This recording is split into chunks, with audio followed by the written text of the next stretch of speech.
I thank the Deputy Opposition Leader for his speech and call upon the Member of Government, Farris, to begin the closing half.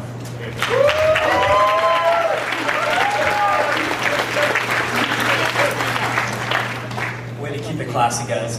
All right.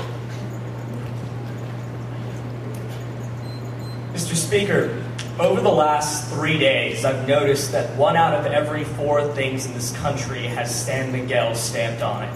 At most every social event, we've been offered 1 to 6 varieties of San Miguel beer. I have tried all the varieties of San Miguel. I don't like any of the varieties of San Miguel beer. You know what I also noticed, though, on the campus of De La Salle University, right by the ATM near the elevators, there's a 6-foot-tall poster of a woman in a bikini holding a San Miguel beer. Despite all the data points I had, I couldn't help but wonder, shit, I kind of like a San Miguel beer right now. The problem that we're going to emphasize on closing government is what particularly makes this sort of imagery uniquely pernicious is that it's leveraging our innate, hardwired sexual desires that often trump our better rational reasoning and exploit not only the people who consume them, but impact the way they interact with other people in society at large in some of the most profoundly damaging ways possible. And it only happens when you are exposed to this, not realizing it was intended to be sexualized, and that's what the government model provides you, that critical distinction.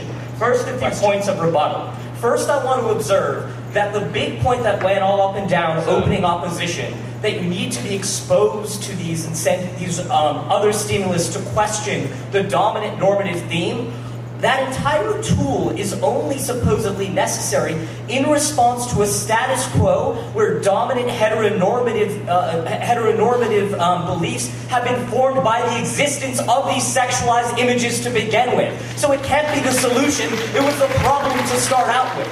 We think that we solved this by creating this sorting mechanism. Now to the question of art and culture, why it was valuable, and we'll lump this into the apparently very vexing question of will we still have Mad Men?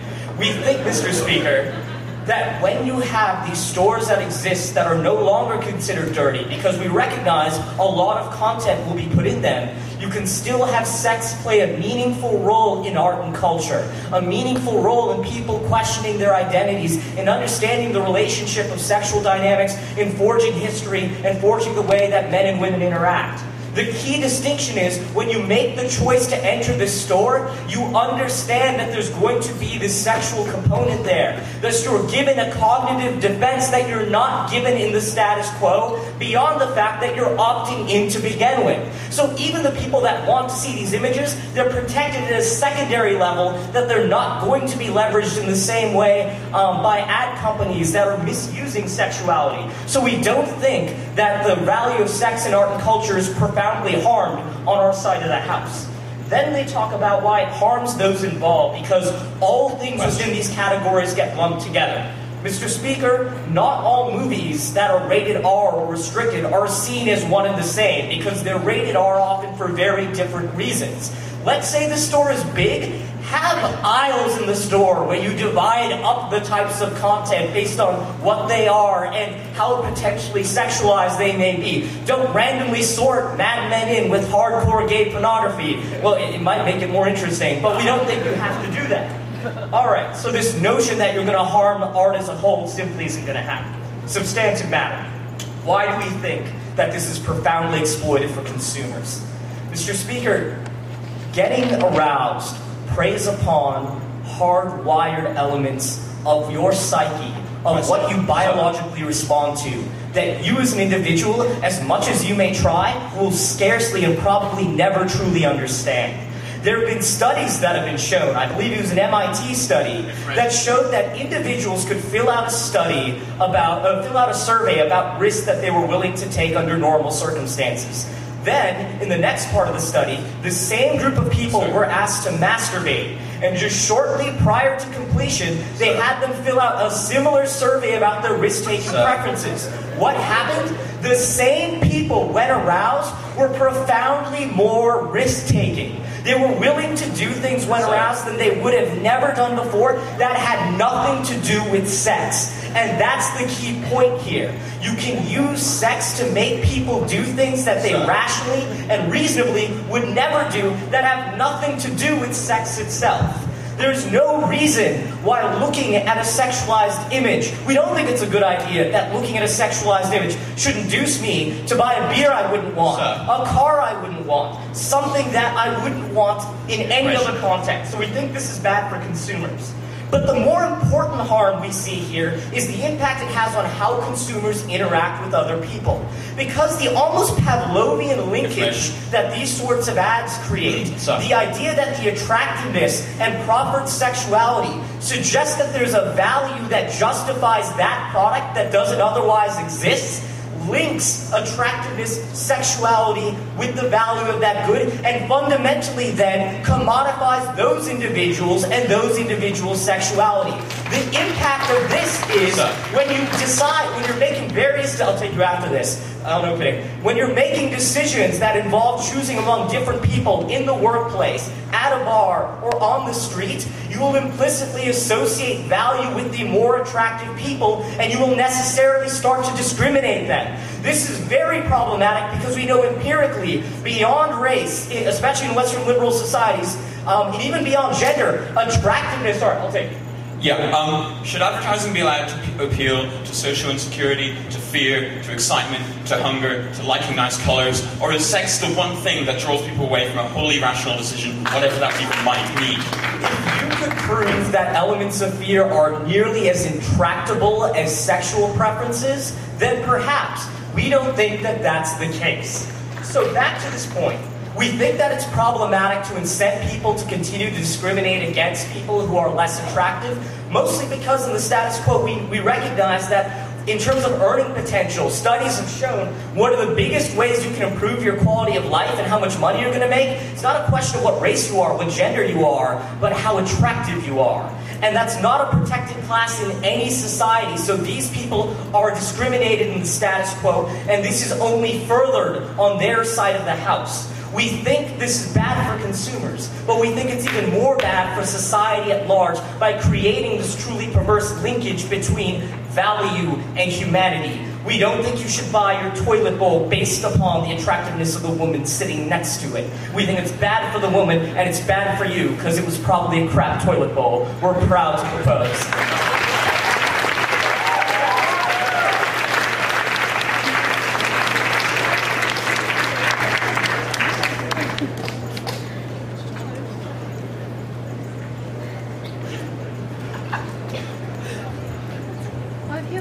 I thank the Member of Government for his speech and call upon the Member of the Opposition, Neil, to begin the case for closing argument.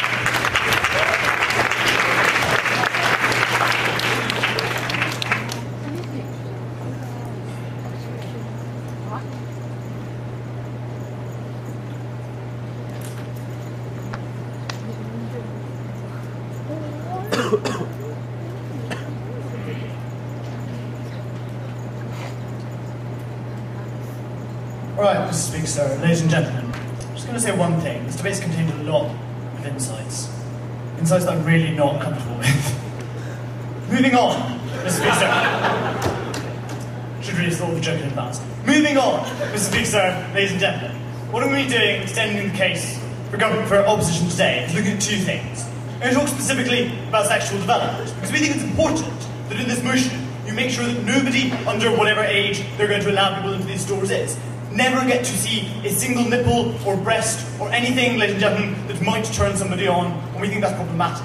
Secondly, ladies and gentlemen, I'm going to go on, we're going to talk about objectification. We're going to talk about why it is that proposition have a fundamentally misguided conception of objectification, and why, in fact, this model makes things worse. So, before I get on to that, let's just deal with a couple of things. So first of all, responding to this art and culture stuff. Well, they can still be an important part of art and culture because it's still going to be available in stores. But as we pointed out several times, as is necessary for this debate to make sense, presumably it will be consumed far less, because people, even those over the relevant age, are going to be unwilling to go into the store because people see them going in and think that they're going in to buy porn, ladies and gentlemen. We think the shame associated with going into these stores is likely to deter people from going into them. That massively reduces the market, no thanks, for art that involves sex. We think what that does is promote, is like expunge sex from mainstream art and film. I mean, you get this squeaky clean, Disneyfied version of what life is like represented to you in art and culture. We think that's incredibly impoverished cultural life and not one that we are happy to promote. No thanks. Oh, and on this idea that you're not eliding the distinction between porn and art that involves sex because you can put them in different aisles. Fine. The distinction is still much less, ladies and gentlemen. Like, very, very clearly, when you're lumping them together in one store and subjecting them to the same regulation, that very strongly suggests that they are largely equivalent, at least for the purposes of people's attitudes. Secondly, there's stuff about exploitative advertising. Pretty briefly, the idea was that because arousal leads you to take risks and not act rationally, therefore we should ban arousal. As you point out quite effectively in a point of information, we would compare that with the case of all other advertising, ladies and gentlemen. And moreover, like, we just don't think that's a sufficient reason for banning arousal. Like, just get a grip, right? If you think that arousal... If you think that being turned on means you're literally unable to make any kind of decision whatsoever, we think that's absurd. We think that people choose not to have sex with people despite being turned on all the time. That's why, thanks, cheating is generally frowned upon, even if it was with somebody very, very attractive. Finally, ladies and gentlemen, very briefly, thank you, just this, quickly this discussion about rape victims. We're going to be turning to general questions of offensiveness in a second. Basically, ladies and gentlemen, we are not convinced that the right way of responding to the fact that many rape victims do feel uncomfortable about sex and do find it problematic because of the risk of triggering is to create a society where sex is never exposed and never discussed, where sex is so weird and dirty and icky that it can never be talked about openly with anyone ever. We think it is important, ladies and gentlemen, that there is at least the possibility that those who have been the victims of rape are able to, at some point, recognise that and then re-internalise that, ladies and gentlemen. We think it's important that they feel comfortable with sex once again and that therefore are able to have sex. We do not think that that is brought about from government. So, ladies and gentlemen, let's talk, about sexual development. So first of all, ladies and gentlemen, there's a couple of ways in which this harms children's sexual development. We'd say, first of all, the absence of any gradual exposure, but just a cornucopia of sexual advertising and images when you turn 18 is really problematic. Because we recognise that you don't realise that you have sexual desires, at the point at which you see sexual images, ladies and gentlemen. Often these desires start coming about internally at the age of puberty, during puberty, which typically precedes whatever the relevant age is going to be, we perceive. The difficulty is that means people's burgeoning sexuality, very alienating and very frightening. If there is no way in which the mainstream culture in which they have grown up, there are any of these kinds of images that suggest that other people also have these desires, ladies and gentlemen, that other people have also gone through this process of wanting and yearning other members of the opposite sex or of the same sex. In fact, particularly of the same sex, ladies and gentlemen. So we think, that if the only exposure that you are getting is what other people around you are saying and seeing, we think in particular, ladies and gentlemen, those people who are growing up in conservative communities and who therefore, are surrounded by people who do not accept that there can be such a thing as being attracted to members of the same sex, are going to find their own desires incredibly alienating, incredibly frightening, and incredibly depressing. Secondly, regardless of the rate of exposure, there's also a problem in terms of the kind of thing you are saying about that exposure. We think, as opening opposition have already outlined quite effectively, what this proposition says is that sex is this weird, dirty, icky thing that's to be kept in a box until you turn 18. That's a real problem, right? We think that what that means is you're more likely to be ashamed about sex. You're more likely, ladies and gentlemen, to think that sex is not something that you can discuss, and therefore much less likely to ask people about sex. You're much less likely to have open and honest conversations with your parents about sex, which, let's face it, are uncomfortable enough already, without creating, without removing any of the possible triggers of, say, your parents finding the Playboy in a room. We think that in fact, this situation makes it far, far worse. We'd also point out they're much less likely to know things about sex simply by virtue of not being able to see these images, simply by virtue of never seeing a context in which sex is a part and parcel of life, rather than being merely an inch away from porn. I'll take opening. Parents, families, and schools quite often do discuss sex, sexuality, and sexual health, but isn't that often and constantly contradicted by sexualized media?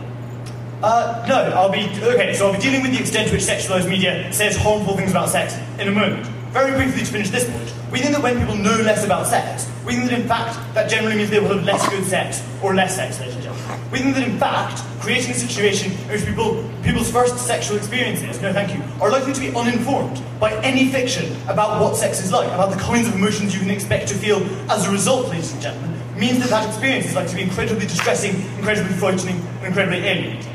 Secondly, ladies and gentlemen, Let's talk about objectification. So the first thing the government said was that it's about offensiveness, and when challenged on this, they basically lapsed back into harms. They said, well, it's because it degrades people, it's because it says bad things about body harms, as again we heard in that point of information. The problem, this is quite important, is that something can be arousing without being degrading, ladies and gentlemen. There's a couple of reasons why this is important. Firstly, because we've just had this assertion that the vast bulk of sexual media is of the bad arousal sort. We just don't think that's true, ladies and gentlemen. We just don't think it's the case that the vast majority of sexualized portrayals are in fact totally divorced or essentially akin to pornography, ladies and gentlemen. We point out that men's magazines actually are a relatively small proportion when compared to all the films, books, literature, and media that have involved sex at some point in the story, ladies and gentlemen. We think, moreover, that what this does is it makes it very difficult to change sexual norms, because it means that you can't get anything like feminist pornography trying to launch a rearguard action against it. Moreover, you have the government coming down and saying, once and for all, these images are arousing, these images are not. We think what that does is massively challenge the capacity of alternative sexuality to suggest their own conceptions of what it is to be attractive. We think it's a real problem for them to stand up and say, well, because arousing images are necessarily those that involve skinny girls, this promotes like harmful body images. We think, in fact, having an open dialogue and culture about what it is that is attractive, about what kind of body and what kind of sexuality is attractive, is crucial, and that's something why we beg to oppose. Thank you very much.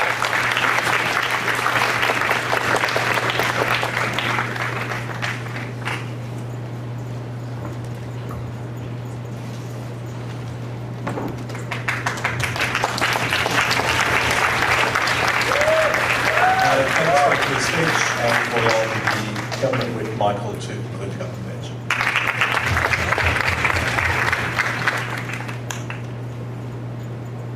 Neil tells us that things can be arousing without being degrading, and he's right. But he seems to imply that the only things that are degrading are pornography. What he misses in saying that is every single time an ad links the value that I place on a product to the attractiveness of a woman, it degrades not only that woman, but all women in society, because it conditions me, without my consent and without even my expectation or knowledge, to view the value I place on other items, whether it be a toilet bowl or whether it be a potential future employee, on the attractiveness that I associate. It's the notion of linking spending decisions and economic choices to the arousal that those choices elicit in me. That is the unique psychological mechanism for triggering the harms to women and men, if women view these things similarly in society, that uniquely comes to you in Barris's analysis about how the psychology of objectification functions.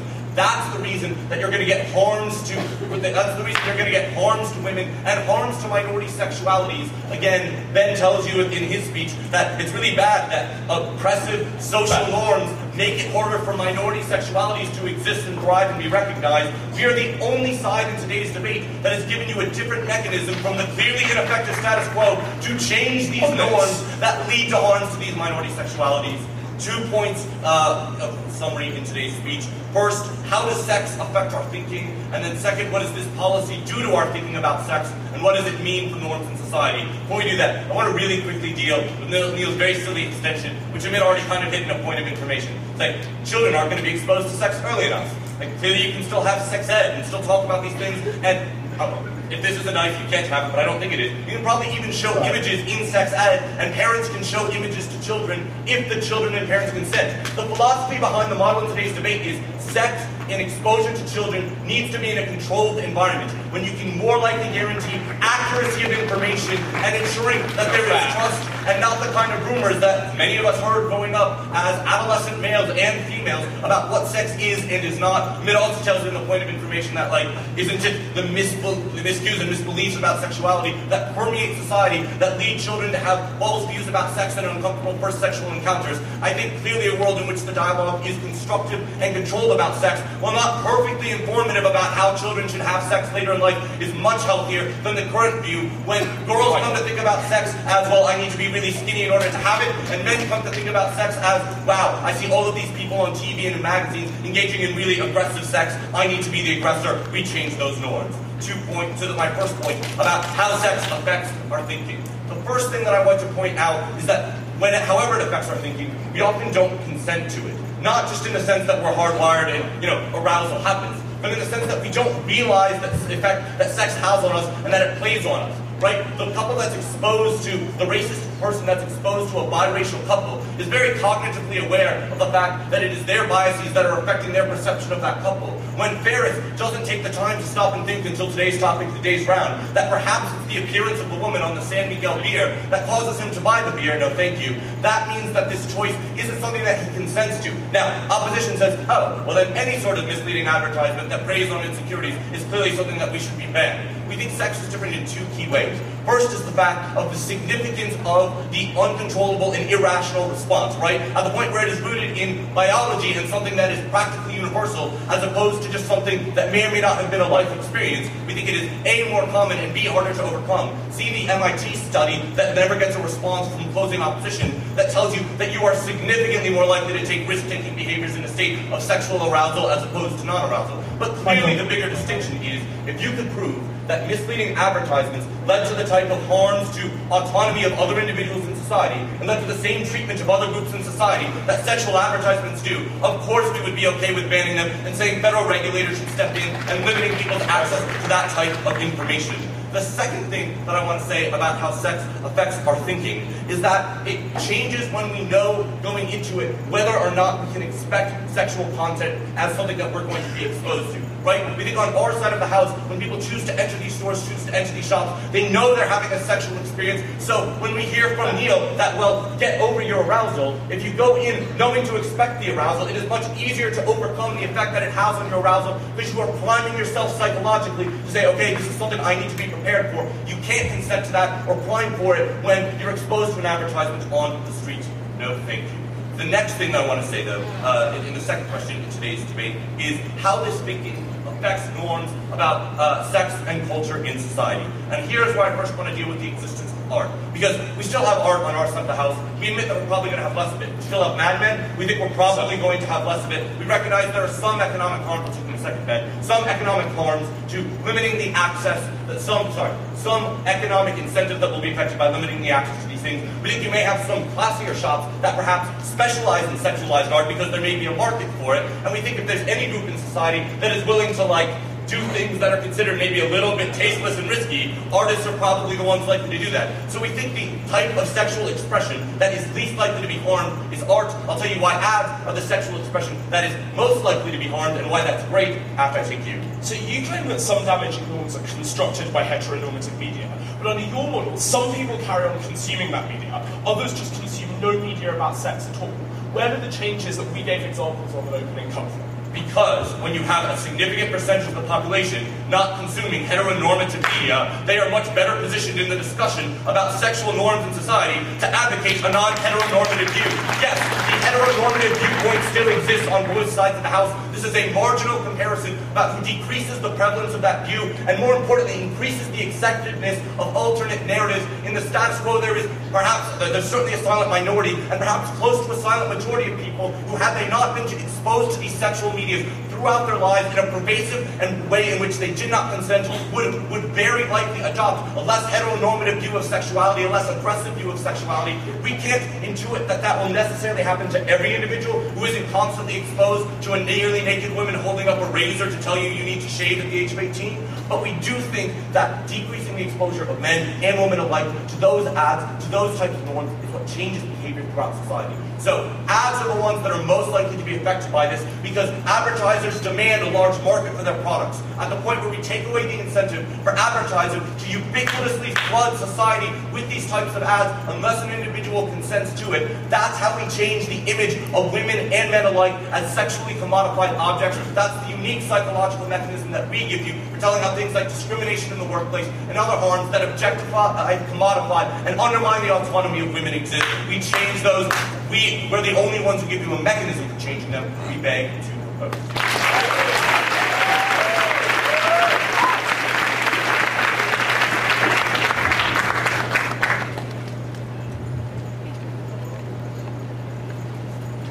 I thank the government whip for his speech and call upon the opposition to whip Assange to come to this debate.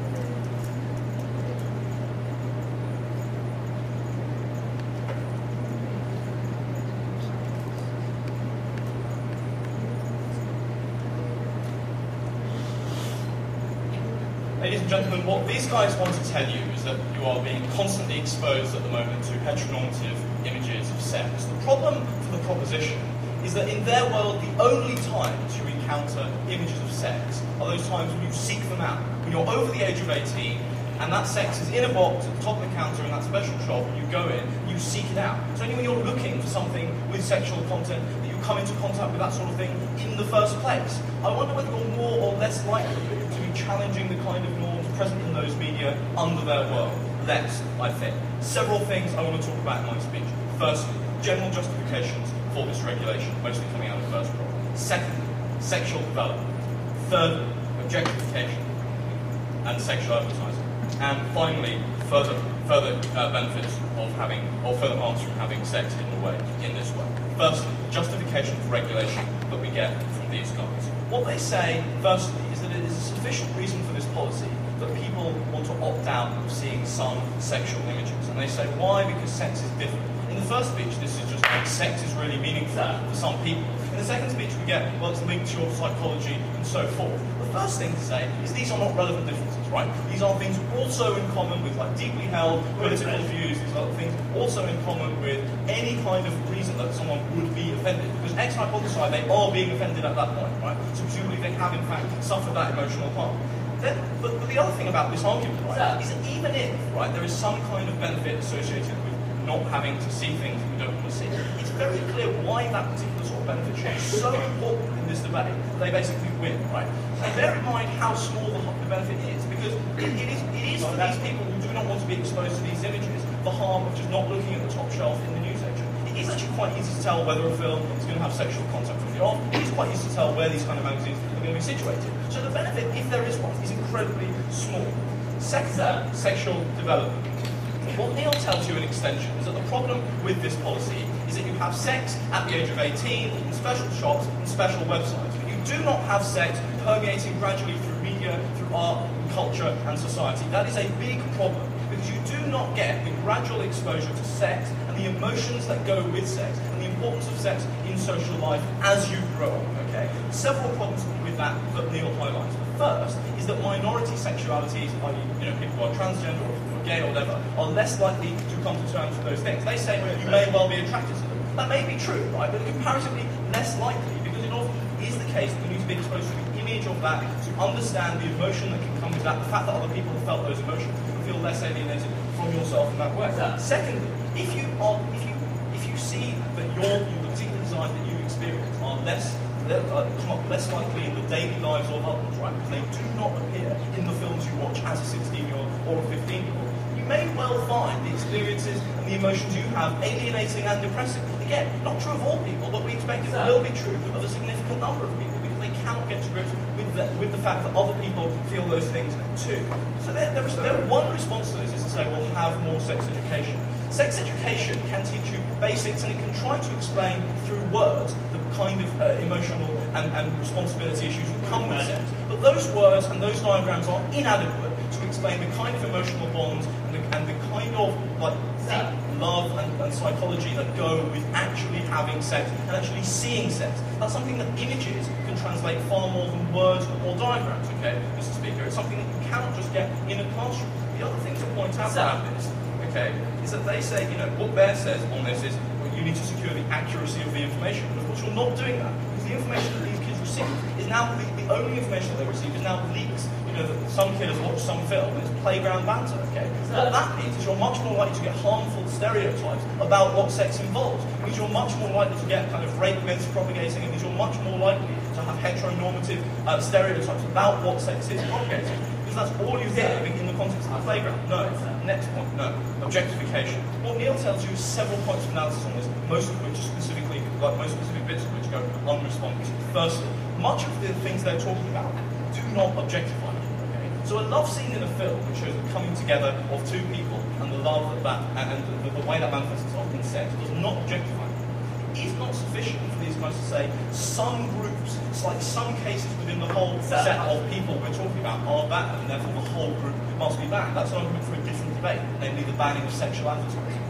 Second thing is, it lumps together necessarily, because of the arguments that these guys make, every form of sexual exposure with objectification. So what it tells people basically is to just because you're trying to portray and express the idea of sexual arousal, it follows that you are being treated as an object, and you must be shielded off from people and protected in that way. You find that demeaning, and something that's more, not less likely, to lead to objectification. And Neil also tells you it's harder to challenge heteronormative ideas of what sex is, right? Because you do not get things like feminist porn. Again, unresponded to. Like, feminist porn is something that is growing. There was an award ceremony which has been running for several years. No, it's also harder to point out the differences, okay? It's harder to point out things like this because people do not see it out. What Stanford say, I'll take,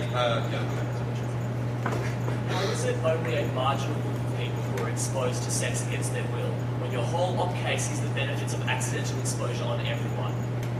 right, because we think most people will not choose to constantly opt out of seeing sexual images, right? So the point is that most people will be comfortable with seeing sexual images as they come in films and so on, and will not opt out. The bizarre group of people you're talking about who don't want to see any sexual images can do that quite easily under status quo. So Stanford say, look, psychology of objectification. What they say about all this advertising stuff, several responses, very important. First, causality is wrong. As Neil tells you, the reason for this is that you have these emotions and the advertising tries to play on it. It's not clear why this reduces the likelihood of those emotions and those feelings obtaining in a world where you don't have things playing on those emotions, just the things themselves. Secondly, this isn't a debate about banning only that advertising.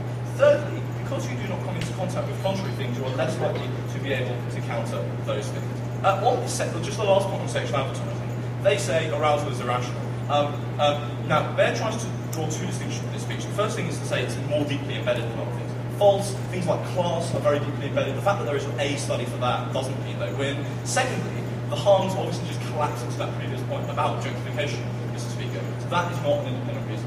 Just finally on this idea that sex being out in the open, the crucial point on this is not that everyone will stop seeking out this kind of thing. It's just that there will be comparatively fewer people. There will be some group of people who feel uncomfortable going into these stores. There will be some group of people, some families who ban their kids from ever going on these websites. And there will be some advertisers who are less willing to carry. So all of those things mean that all the things, the effects we're talking about do obtain. For all these reasons, Mr. Speaker, I'm very proud to oppose.